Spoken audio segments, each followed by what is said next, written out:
Bismillahirrahmanirrahim. Assalamualaikum warahmatullahi wabarakatuh. Perkenalkan, nama saya Safiratia Juni Hakim dari kelompok 6 Ilmu Dilalah dengan NIM 23210403002. Baik, saya akan menjelaskan mengenai pengertian ilmu dilalah menurut para ahli. Yang pertama, menurut Imam Asy-Syafi'i. Imam Asy-Syafi'i nama lengkapnya adalah Abu Abdullah Muhammad bin Idris Asy-Syafi'i, lahir di Ashkelon, Palestina pada tahun 150 Hijriah atau 767 Masehi dan meninggal di Fushat, Mesir pada tahun 204 Hijriah atau 819 Masehi. Ia adalah seorang muftir besar dalam Sunni Islam dan pendiri mazhab Asy-Syafi'i. Imam Asy-Syafi'i merupakan keturunan Bani Muthalib yang merupakan kerabat Rasulullah pada usia 20 tahun. Ia belajar kepada Imam Malik di Madinah dan kemudian kepada murid-murid Imam Hanafi di Irak. Ia dikenal sebagai seorang yang cerdas dalam bahasa Arab dan sastra. Selanjutnya akan membahas mengenai teori Imam Syafi'i. Pada teori Imam Syafi'i, dilalah ini dibagi menjadi dua. Yang pertama yaitu dilalah mantuk dan yang kedua yaitu dilalah mafhum. Nah, pada dilalah mantuk yakni makna yang ditunjukkan oleh lafaz yang diucapkan atau makna yang diperlihatkan oleh lafaz yang diucapkan secara eksplisit. Petunjuk arti ini tidak keluar dari unsur-unsur huruf yang diucapkannya. Contohnya dalam firman Allah Quran surah Al-Isra ayat 23 yang berbunyi Bismillahirrahmanirrahim, fala taqul lahuma uffin wala tanharhuma wa qul lahuma qawlan karima, yang artinya maka sekali-kali janganlah kamu mengatakan kepada keduanya perkataan dan janganlah kamu membentak mereka dan ucapkanlah kepada mereka perkataan yang mulia. Nah, berdasarkan dilalah mantuk pada ayat ini secara langsung melarang mengucapkan kata dan bersikap kasar kepada kedua orang tua. Mantuk ini dibagi menjadi dua, yaitu mantuk soreh sama mantuk ghairu soreh. Pada mantuk soreh ini atau mantuk jelas, ketika suatu lafaz digunakan, seluruh makna leksikal atau makna dasar dari lafaz tersebut secara langsung dipahami dan sesuai dengan apa yang dimaksud oleh pembicara. Contohnya, ketika seseorang mengucapkan kata rumah, secara wada'iyah mutabikiyah, kata tersebut menunjukkan pada keseluruhan bangunan yang berfungsi sebagai tempat tinggal, dengan segala bagian dan fungsinya seperti dinding, atap, jendela, ruang tamu, kamar tidur, dan lain sebagainya. Pemahaman ini mencakup keseluruhan konsep dari rumah tadi itu sebagai sebuah bangunan tempat berlindung dan beraktivitas. Selanjutnya pada mantuk ghairu soreh atau mantuk tidak jelas ini timbul dari wada'iyah iltizamiyah, kelaziman makna, yaitu makna yang tidak disebutkan secara langsung tetapi lazim dipahami dari makna yang disebutkan. Pada mantuk ghairu soreh ini dibagi menjadi tiga. Yang pertama, dilalah tidak, yaitu suatu makna yang sengaja tidak disebutkan dalam ucapan karena dianggap mudah dipahami. Namun tanpa makna tersebut, susunan ucapan terasa tidak lengkap atau tidak benar. Seperti pada surah Yusuf ayat 82 yang artinya, dan tanyalah penduduk negeri yang kami berada di situ dan kafilah yang kami datang bersamanya, dan sesungguhnya kami adalah orang-orang yang benar. Secara implisit ada kata penduduk yang dihilangkan sehingga menjadi tanyalah penduduk negeri, karena tidak mungkin bertanya kepada kampung atau bangunan fisik. Kemudian pada dilalah ima, yakni penyertaan sifat dengan hukum yang mengisyaratkan bahwa sifat tersebut menjadi ilat dasar hukum. Contohnya, sabda Rasulullah SAW kepada seorang Arab Badui yang berhubungan dengan istrinya di siang hari bulan Ramadan, maka merdekalah hamba saya. Kejadian berhubungan suami istri di siang hari Ramadan dihubungkan dengan hukum memerdekakan hamba saya, mengisyaratkan bahwa kejadian itulah yang menjadi alasan ilat bagi hukum tersebut. Selanjutnya dilalah isyarah. Nah, penunjuk makna yang tidak dimaksudkan oleh pembicara namun dipahami dari konteks ucapan. Mengenai dilalah mafhum ini merupakan penunjuk lafaz yang tidak dibicarakan atas berlakunya atau tidak berlakunya hukum yang disebutkan. Sederhananya, apa yang dapat dipahami dari lafaz bukan menurut apa yang dibicarakan secara eksplisit. Contohnya merujuk kembali pada surah Al-Isra tadi ayat 23 yang fala taqulahuma ufin wala tanharhuma qaulan karima. Dari larangan mengucap tadi dan membentak orang tua itu merupakan mantuk. Nah, dipahami secara mafhum atau tersirat tadi itu adanya dan membentak orang tua itu adanya larangan memukul dan melakukan perbuatan lain yang menyakiti orang tua. Dilalah mafhum dibagi menjadi 4. Yang pertama yaitu mafhum muwafaqah, yakni hukum yang tidak disebutkan sama dengan hukum yang disebut. Dalam Al-Quran disebutkan wala taqula wala taqul lahuma uffin, dan janganlah kamu mengatakan kepada keduanya perkataan ah. Nah, dari ayatnya ini dipahami bahwa mafhum muwafaqah, bahwa memukul atau menyakiti orang tua dengan perbuatan yang lebih berat daripada sekadar mengucap ah itu juga dilarang. Hukumnya sama-sama haram karena ilat atau alasan hukum menghormati orang tua. Jadi selain ah itu memukul atau menyakiti orang tua itu sama-sama hukumnya haram. Kemudian selanjutnya mafhum musawi, hukum yang tidak disebutkan memiliki kekuatan yang sama dengan yang disebutkan. Contohnya dalam Al-Qur'an, fala takhafuhum wa khafuni in kuntum mu'minin. Karena itu janganlah kamu takut kepada mereka, tapi takutlah kepadaku jika kamu benar-benar orang yang beriman. Quran Surah Al-Imran 175. Dari ayat ini dipahami bahwasanya perintah untuk takut pada Allah memiliki kekuatan yang sama dengan larangan untuk takut kepada selain Allah yang tidak berhak ditakuti. Keduanya sama-sama ditekankan dalam konteks keimanan. Kemudian mafhum aula adalah hukum yang tidak disebutkan lebih pantas, lebih utama dibandingkan dengan yang disebutkan.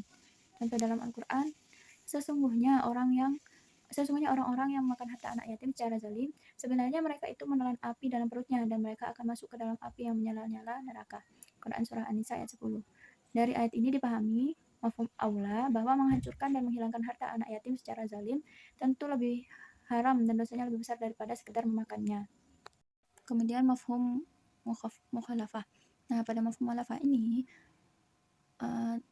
ada macam-macamnya. Yang pertama yakni mafhum sifat, pemahaman dengan sifat, mafhum ghoyah, pemahaman dengan batas akhir, mafhum syarat, pemahaman dengan syarat, mafhum adat, pemahaman dengan bilangan, dan mafhum laqab, pemahaman dengan julukan.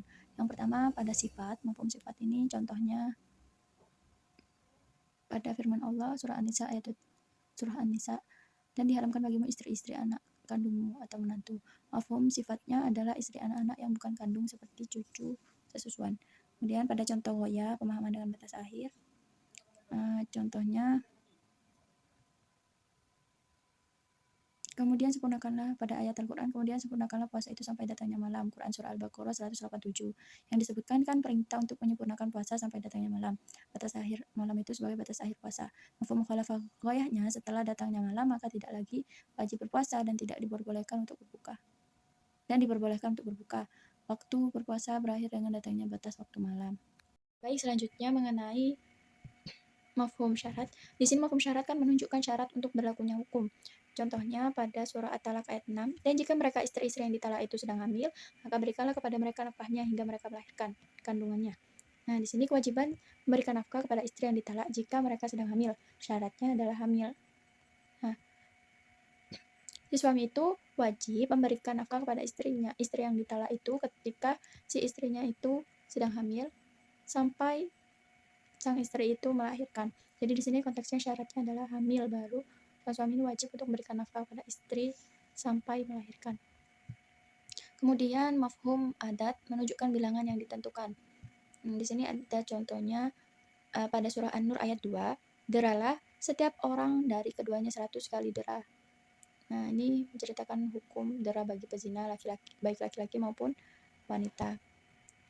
Di sini hukum adat, mafhum adatnya adalah tidak sah jika pukulan terhadap pezina itu bila pukulannya itu lebih atau kurang dari 100 kali yang ditentukan. Jadi nggak boleh kurang, nggak boleh lebih. Kemudian pada mafhum lakob ini menunjukkan julukan atau nama kan. Nah, di sini contohnya jika kita mengatakan Zaid adalah seorang yang dermawan. Sebentar. Pada mafhum lakob, selanjutnya mafhum lakob ini pemahaman dengan julukan. Contohnya firman Allah, Muhammad Rasulullah. Muhammad adalah utusan Allah. Mantuk dari ucapan ini adalah menetapkan kerasulan untuk seseorang yang bernama Muhammad bin Abdullah. Mafhum lakopnya adalah tidak berlakunya kerasulan bagi orang selain Muhammad bin Abdullah.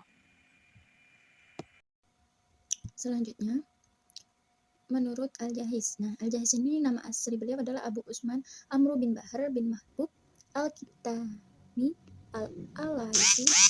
Lahir di Basra pada tahun 159 Hijriah dan meninggal pada tahun 255 Hijriah. Beliau ini berasal dari kabilah Arab Kinana dan dibesarkan oleh ibunya yang bekerja sebagai pedagang makanan. Beliau ini dikenal karena kebebasan intelektualnya dan kontribusinya dalam bidang humaniora. Teori Al-Jahiz. Pada Al-Jahiz ini beliau menganalisis gangguan bahasa. mengkaji gangguan bahasa dan berbicara. Yang pertama gangguan bahasanya yaitu lusghah, yakni perubahan pengucapan dari satu huruf ke huruf lain. Contohnya, mengubah huruf sin dengan huruf shod. Nah, Al-Jaiz menyoroti huruf-huruf tertentu yang sering mengalami perubahan. Selanjutnya luknah. Luknah ini adalah fenomena di mana unsur bahasa asing mempengaruhi pengucapan bahasa Arab, menyebabkan kesalahan dalam makhraj tempat keluarnya bunyi. Luknah dapat dianggap sebagai aksen atau gangguan berbahasa tergantung pada konteksnya. Kemudian lahan. Nah, lahan ini kesalahan dalam tata bahasa dan pengucapan yang lebih luas, termasuk kesalahan i'rab, perubahan harokat, dan penggunaan kata yang tidak tepat. Al-Jaiz menekankan pentingnya penguasaan i'rab dalam bahasa Arab karena kesalahan dapat mengubah makna kalimat. Kemudian kesalahan selanjutnya yakni gagap. Nah, dianggap sebagai aib dalam berbicara, gagap ditandai dengan ucapan yang tersendat-sendat. Meskipun Al-Jaiz tidak membahasnya secara mendalam, ia mengidentifikasinya sebagai masalah yang perlu ditangani. Menurut Al-Jaiz, dari keempat gangguan bahasa tadi, yang paling problematika yakni terdapat pada lahan, yakni kesalahan dalam tanda bahasa dan pengucapan yang lebih luas. Karena di sini termasuk juga kesalahan i'rab. Baik, selanjutnya pengertian ilmu dalalah menurut Ibnu Jinni. Ibnu Jinni dengan nama lengkap beliau Utsman bin Jinni. Beliau lahir di Mosul, Irak Utara dengan tahun kelahiran yang tidak pasti, diperkirakan sebelum tahun 330 Hijriah. Beliau terkenal sebagai pakar dalam ilmu nahwu dan shorof dengan 49 karyanya termasuk Al-Khosais, Sirrusin Na'atil I'rab, dan Al-Munsharif fi Sahsi Tasrifi Al-Mazini. Beliau meninggal dunia di Baghdad pada tahun 390 Hijriah. Teori lafadz dan makna menurut Ibnu Jinni. Beliau berpendapat bahwa makna tidak dapat dipisahkan dari lafadz dan keduanya saling berhubungan dan dalam komunikasi. Ia menekankan bahwa makna adalah hasil analisis menyeluruh terhadap peristiwa kebahasaan yang melibatkan konteks sosial, fonologis, morfologis, sintaksis, dan leksikal. Yang pertama, konteks situasi, yakni adalah ijtimaiyah. Makna dipengaruhi oleh konteks situasi.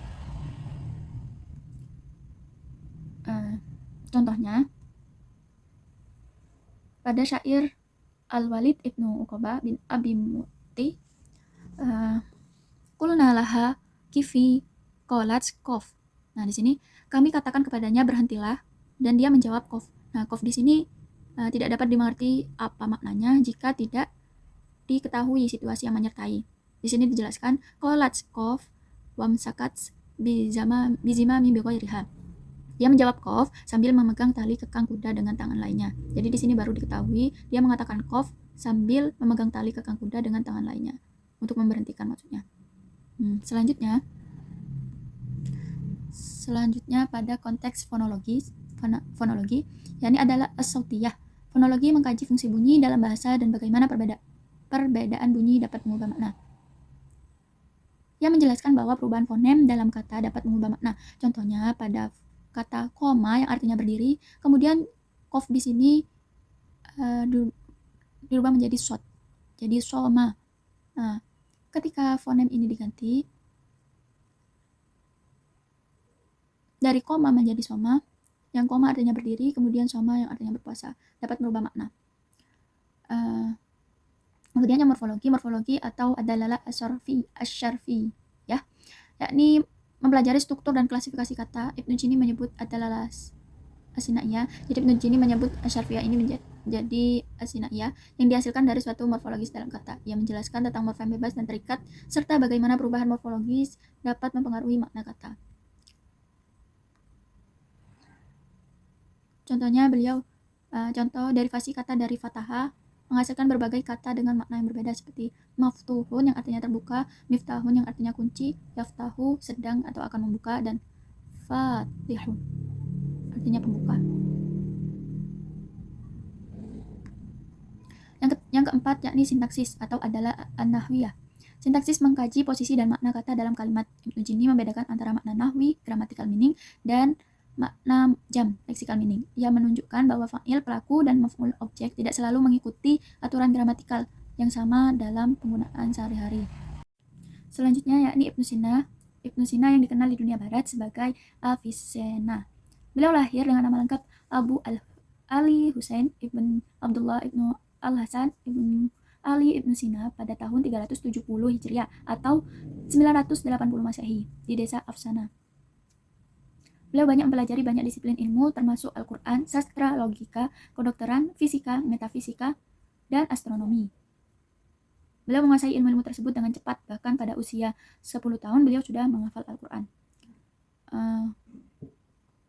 Teori Ibnu Sina.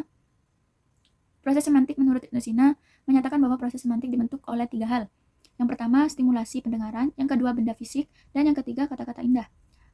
Pada stimulasi pendengaran, mengacu pada bagaimana suara dan ucapan dapat membangkitkan gambaran dan makna dalam pikiran.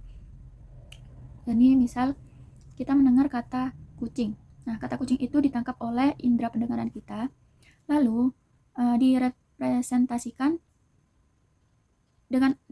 oleh otak kita menjadi kucing adalah hewan berbulu dan mempunyai cakar. Kemudian yang kedua, benda fisik, meliputi objek yang ada atau tidak ada, baik dari segi rasa, ide maupun abstrak.